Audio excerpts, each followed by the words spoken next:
Bismillahirrahmanirrahim. Assalamualaikum warahmatullahi wabarakatuh. Syukur alhamdulillah kita masih dipertemukan kembali di channel ini. Salawat dan salam selalu dan tetap tercurahkan kepada junjungan kita Nabi besar Muhammad sallallahu alaihi wasallam. Allahumma sholli ala sayyidina Muhammad wa ala ali sayyidina Muhammad.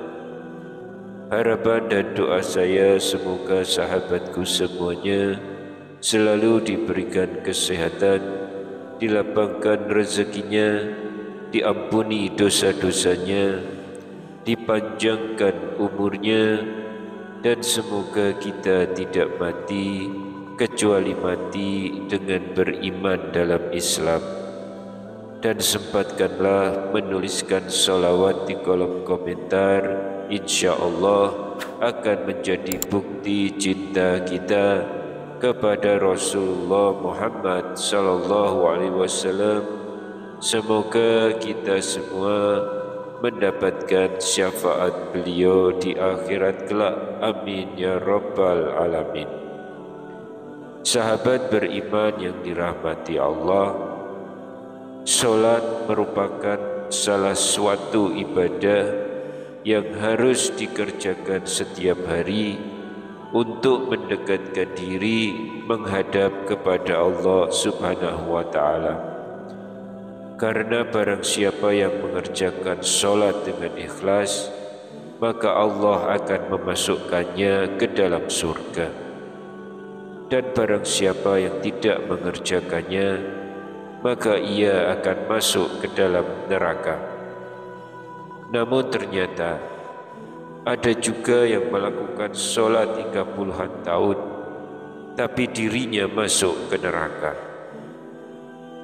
Ada salah seorang ulama yang bernama Abu bin Hashim yang setiap harinya selalu mengerjakan sholat 5 waktu, dan sholat malam pun dirinya tidak pernah putus.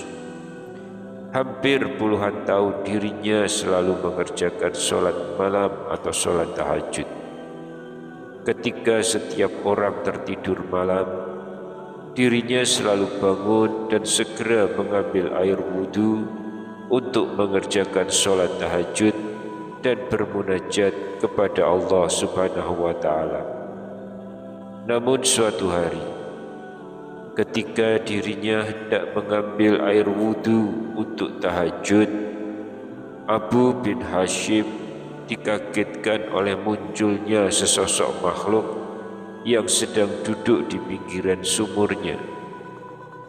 Abu bin Hashim pun bertanya, "Wahai hamba Allah, siapakah engkau?" Dengan tersenyum, makhluk itu pun menjawab, "Aku adalah malaikat utusan Allah."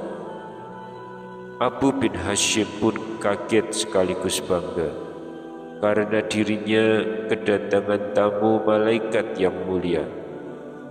Abu bin Hashim pun lalu bertanya, "Apa yang sedang kamu lakukan di sini?" Malaikat itu menjawab, "Aku disuruh mencari hamba pecinta Allah."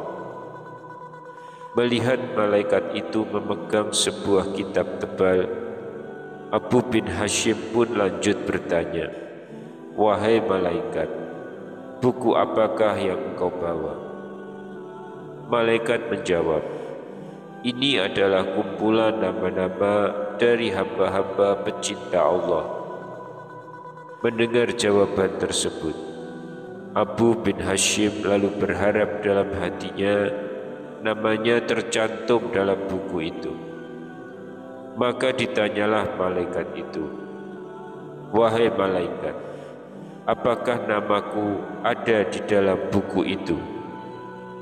Abu bin Hashim beranggapan bahwa namanya pasti ada di dalam buku itu, mengingat amalan ibadahnya yang tidak kenal putusnya, selalu mengerjakan sholat tahajud setiap malam, berdoa dan bermunajat kepada Allah Subhanahu wa Ta'ala di sepertiga malam terakhir. Akhirnya malaikat itu pun berkata, "Baiklah, aku buka." Sambil dirinya membuka kitab besar yang dibawanya itu. Dan ternyata malaikat itu tidak menemukan nama Abu bin Hashim di dalamnya. Merasa tidak percaya, Abu bin Hashim meminta sang malaikat untuk mencarinya sekali lagi. Malaikat berkata, "Betul, namamu tidak ada di dalam buku ini." Abu bin Hashim pun gemetar dan lalu jatuh tersungkur di depan malaikat. Dirinya menangis sejadi-jadinya. "Sungguh rugi diriku yang selalu tegak berdiri di setiap malam dalam tahajud dan bermunajat, tapi namaku tidak termasuk dalam golongan para hamba pecinta Allah," kata Abu bin Hashim sambil menangis. Malaikat itu lalu berkata, "Wahai Abu bin Hashim, bukan aku tidak tahu bahwa engkau bangun setiap malam ketika yang lain sedang tidur lelap. Engkau mengambil air wudhu dan kedinginan di saat orang lain nyenyak dalam buaian malam. Tapi tanganku dilarang oleh Allah untuk menulis namamu." Abu bin Hashim pun bertanya kepada malaikat, "Apakah yang menjadi penyebabnya, wahai malaikat?" Malaikat pun menjawab, "Engkau memang bermunajat kepada Allah, tapi engkau pamerkan hal itu dengan rasa bangga ke setiap orang, dan dirimu asyik beribadah memikirkan diri sendiri, sedangkan di kanan dan kirimu ada orang sakit dan lapar, tapi engkau tidak menengoknya dan memberinya makan. Bagaimana mungkin engkau dapat menjadi hamba pecinta Allah kalau engkau sendiri tidak pernah mencintai hamba-hamba yang diciptakan Allah?" Abu bin Hashim pun terkejut seperti disambar petir di siang bolong. Dirinya tersadar bahwa hubungan ibadah manusia tidaklah hanya kepada Allah semata atau hablum minallah, namun juga mesti ke sesama manusia atau hablum minanas dan juga kepada alam.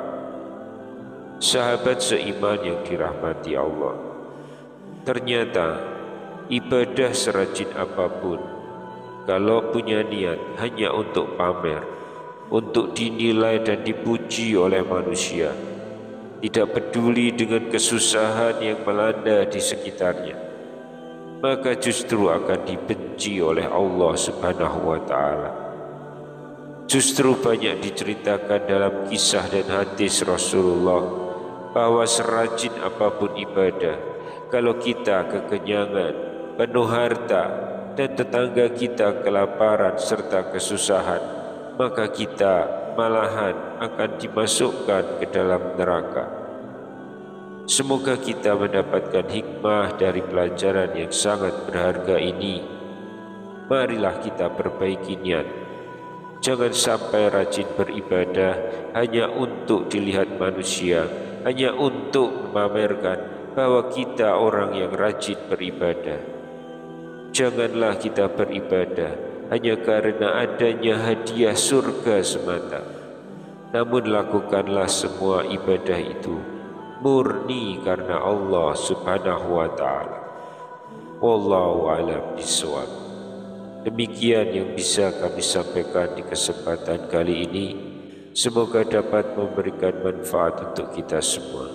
Wassalamualaikum warahmatullahi wabarakatuh.